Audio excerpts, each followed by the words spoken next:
Assalamualaikum. Waalaikumsalam warahmatullahi wabarakatuh. Berjumpa lagi bersama saya Wong Ganteng Sak Donya. Mohon untuk tidak disebutkan nama sampean dan identitas-identitas yang lain. Bagaimana saya membantunya? Ini uh, ini perempuan. Saya laki-laki, Mbak. Gimana? Oh, Karena teman sampean katanya tadi, perempuan. nelpon saya, bukan, Mbak, WA saya. Aku bilang kalau bukan korbannya ya sudah, kita nggak bisa ngapa-ngapain. Tapi kalau sampean merasa nggak nyaman dengan saya ya nggak masalah, karena sampean belum pernah nonton konten saya, is okay, nggak apa-apa. Orang kalau nggak kenal dan nggak tahu pasti nggak ada masalah. Jadi terserah sampean, monggo sampean mau ceritakan masalah sampean boleh, kalau sampean nggak mau merasa nggak nyaman dan nggak tahu saya juga nggak apa-apa. Oh, ini agensi apa bukan? Saya YouTuber, Mbak. YouTube. Nama saya Sandro. Channel YouTube saya Sandro Jabrik. Saya bikin konten tentang masalahnya teman-teman semuanya.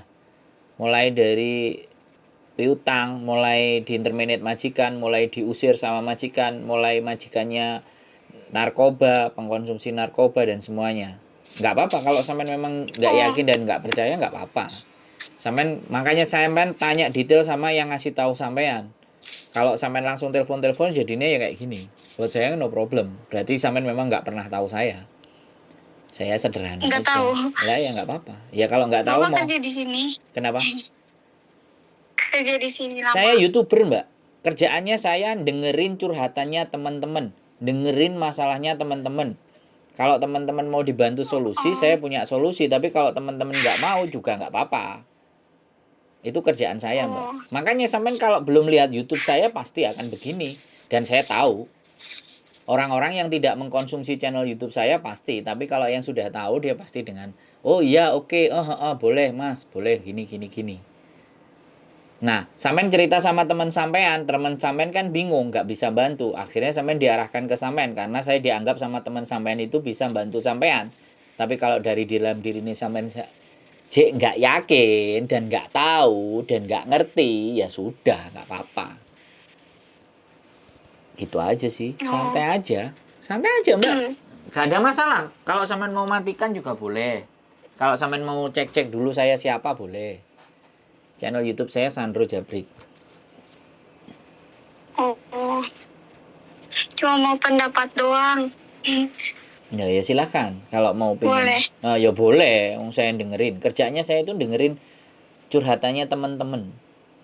Kerjaan saya. Tapi takut majikan cowok pulang bentar lagi. Ya kalau pulang kan langsung aja ya. Kalau makanya dari tadi sampai nanya aja ya. Saya terus akan jelaskan diri saya sendiri dong. Saya kan yang buang-buang waktu siapa kan? Ya saya nggak ada masalah. Saya tidak di dalam majikan. Saya kerjaannya dengerin curhatan. Ayo, piye? Bingung nggak? Iya. Ini kan ceritanya gini. Kemarin tuh aku kan ini ya kerja gitu di rumah majikan. Nah majikannya itu punya adik cewek. Pontotnya tuh tidurnya sama nenek tapi belum nikah. Nah dia itu tuh apa ya sama nenek. Terus nenek tuh aku tidurnya di rumah nenek gitu bolak-balik. Karena di rumah majikannya rumahnya kecil. Jadi aku tidurnya di sana, dia tawarin gitu. Pas udah tidur di situ kan udah lama nih 3 tahun. Udah gitu kan nenek sakit. Itu apa ya tangannya bengkak. 2 minggu yang lalu tuh masih ada di rumah. Tapi baru 1 minggu ini dia dirawat di rumah sakit. Terus pas gitu aku kan tidurnya selesai kerja di sini pulang ke rumah nenek tuh ada itunya ada apa sih adiknya majikan yang belum nikah itu di rumah sendirian, nenek kan di rumah sakit. Nah aku pulang biasalah nyuci piring gitu kan selesai dia makan aku bantu dikit-dikit lah gitu. Terus habis itu dia nyuruh aku, dia bikin sop ikan katanya buat nenek tolong ya diangetin tapi aku mau kerja dulu nanti 3:30 kamu angetin terus saya nelpon kamu, apa ya, aku ini nelpon kamu bawain aku ke bawah apa sih, tangga gitu. Terus pas udah gitu, itu tuh setengah 4 dia nyuruh, sedangkan aku bentrok sama jemput anak yang besar. Aku kan jaga anak 2, yang besar sama yang kecil. Nah, yang kecil ini tidur jam 3:10 menit. Si majikan cowok sih jam 2:30 udah pulang, kata dia niat mau jemput yang besar karena yang kecilnya mau tidur. Nah, aku udah angetin, kataku, ya udah aku sekalian ngasih, tapi sekalian jemput gitu. Kata si majikan cowok, ya udah kamu yang jemput. Majikan cowoknya nyuruh cepet-cepet jemput karena udah bentrok. Sedangkan ini udah aku angetin. Aku kira dia kerja di toko, kan tokonya deket sama rumah majikan aku di bawah. Kirain aku dia di toko karena tokonya buka. Nah, otomatis aku kan apa sih ke tokonya ya. Ternyata kakak iparnya gitu, istrinya kakaknya dia, jagain toko karena dia sakit. Terus pas itu dia tuh apa ya, marah-marah mungkin karena nggak ketemu akunya ke toko nganterinnya. Kata aku mau ini, kasih ini ke adiknya majikan, katanya mau dianterin ke nenek rumah sakit. Malah kata kakak iparnya, ya udah siniin aja ke toko. Aku telepon dia katanya lagi di jalan, tapi nggak tahu dia kerjanya di mana gitu. Nah, aku kan otomatis karena aku takut anak yang itu apa sih terlambat, jadi aku kan itu cepet-cepet, ya udah ini ke tokoin aja gitu. Ya udah, kata kakak iparnya juga, gak apa-apa, nanti biarin dia kesini.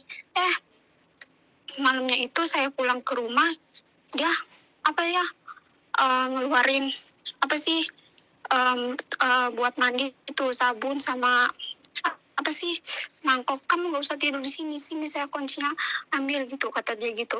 Saya nggak boleh masuk, sedangkan masa saya mau mandi nggak ada handuk sama itu celana dalam gitu kan.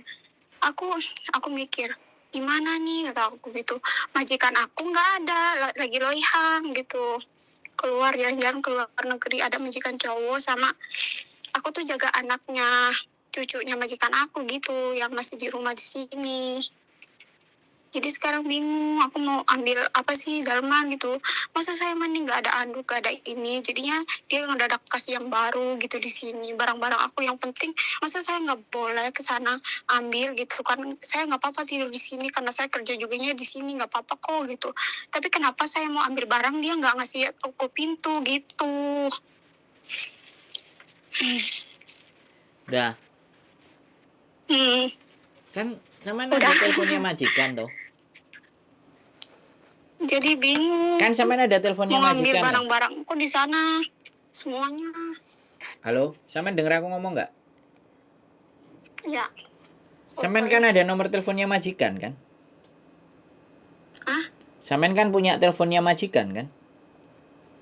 Majikannya nggak tahu, yang cowoknya kayak nggak ini, malah ya udah kamu tidur aja di sini kayak gitu. Duh, yang tanda tangan kan ceweknya tuh lagi loihang. Sekarang saya tanya sama sampean, yang tanda tangan sampean majikan cowok apa cewek? Cewek. Sampean kan bisa telepon sama majikan perempuan.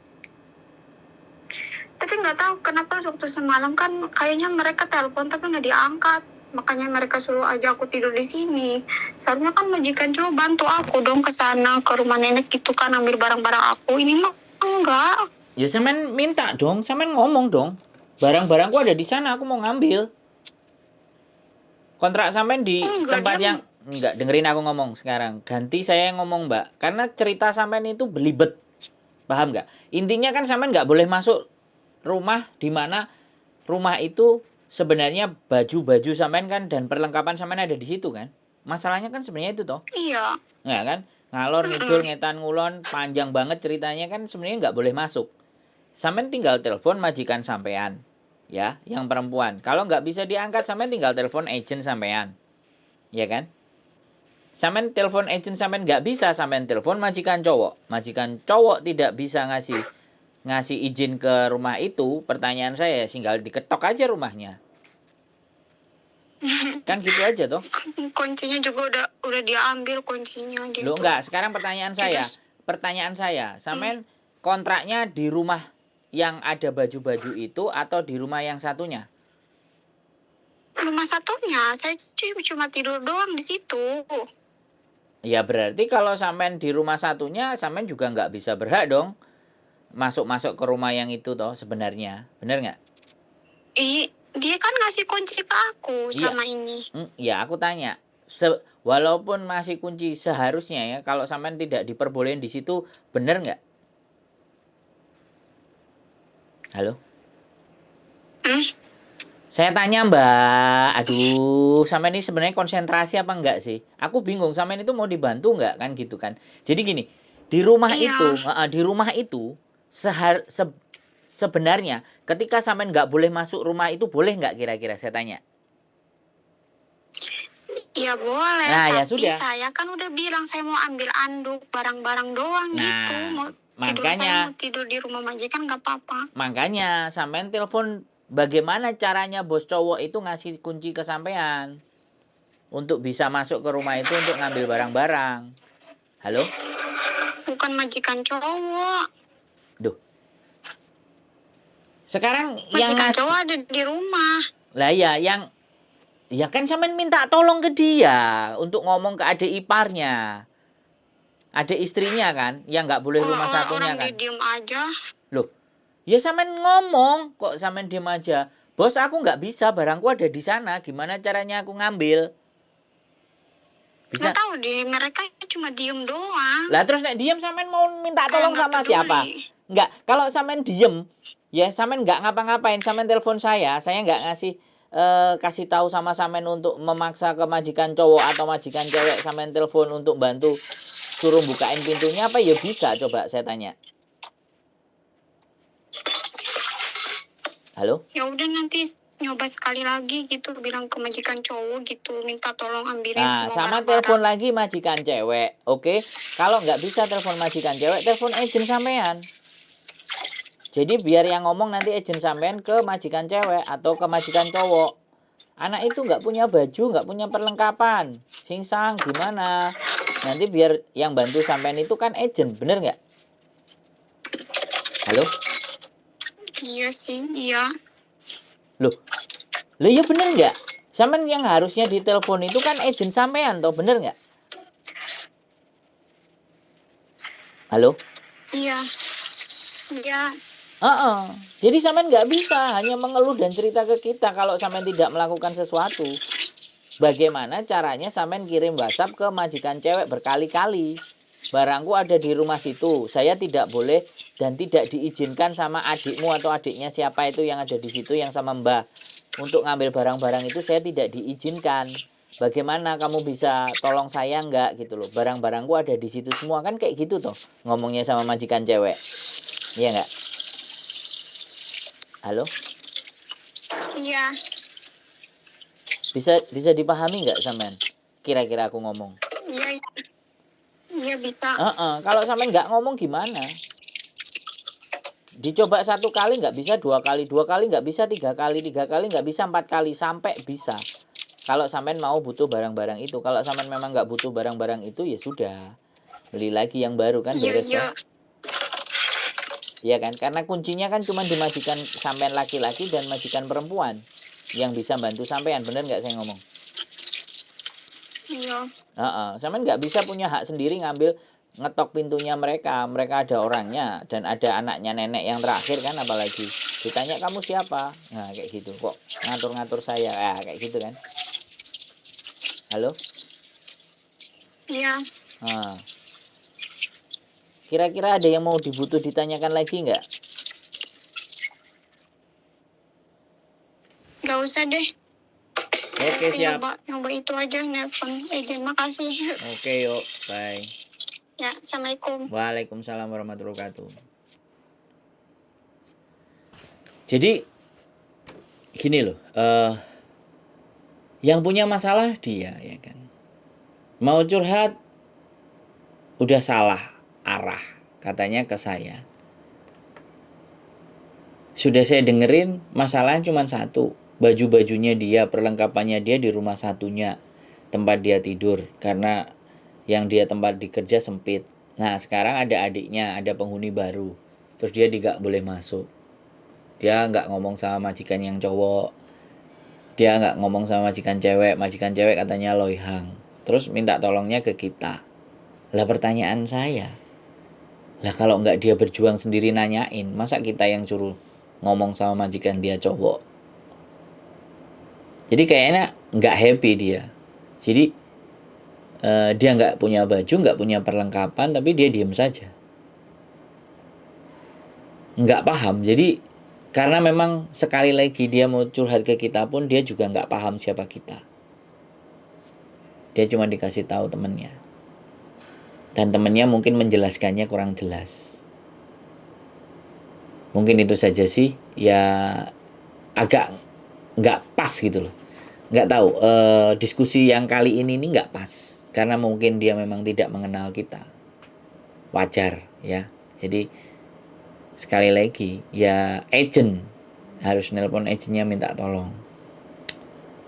Jadi sebenarnya teman-teman masalahnya semuanya itu yang pertama adalah yang harus dihubungi adalah agentnya kalian masing-masing. Yang memang harus dihubungi. Nomor 1 itu adalah agentnya kalian. Kalau agent kalian tidak bisa memberikan solusi, ya baru teman-teman ngajak diskusi dengan saya atau Miss Yuni atau istri saya atau siapapun. Jadi kita ini sebenarnya orang-orang yang terakhir, paling terakhir ketika kalian sudah tidak ada dan kebuntuan lagi untuk berbicara dengan siapa sih sebenarnya. Jadi ya sekali lagi saya bilang, saya harus minta tolong siapa, dia bilang gitu. Ya saya jawab, ya diri Anda sendiri yang bisa membantu. Telepon, ngasih tahu baik-baik ke majikan cowok, ngasih tahu ke majikan cewek. Kalau nggak masuk lagi, ngomong lagi ke agent. Hanya masalah baju dan perlengkapan, sama handuk dan semuanya. Itu bukan perkara yang ribet sih sebenarnya menurut saya. Perkara yang simple, yang sederhana aja sih. Cuman nggak tahu mbaknya mendramatisir atau seperti apa, ya kita nggak ngerti kan. Oke, gitu aja. Makasih ya sudah mau telepon, walaupun jawaban itu tidak seperti apa yang Anda harapkan. Karena tidak segala sesuatu penyelesaian itu sesuai yang Anda harapkan. Kalau saya bilang nggak cocok, ya saya nggak akan cocok. Kalau nggak tepat, ya sih pasti akan tidak akan saya sampaikan secara tepat. Karena semuanya kembali lagi ada ukuran-ukurannya. Oke, gitu aja. Keep stay tune my YouTube channel and see you next video. Bye-bye.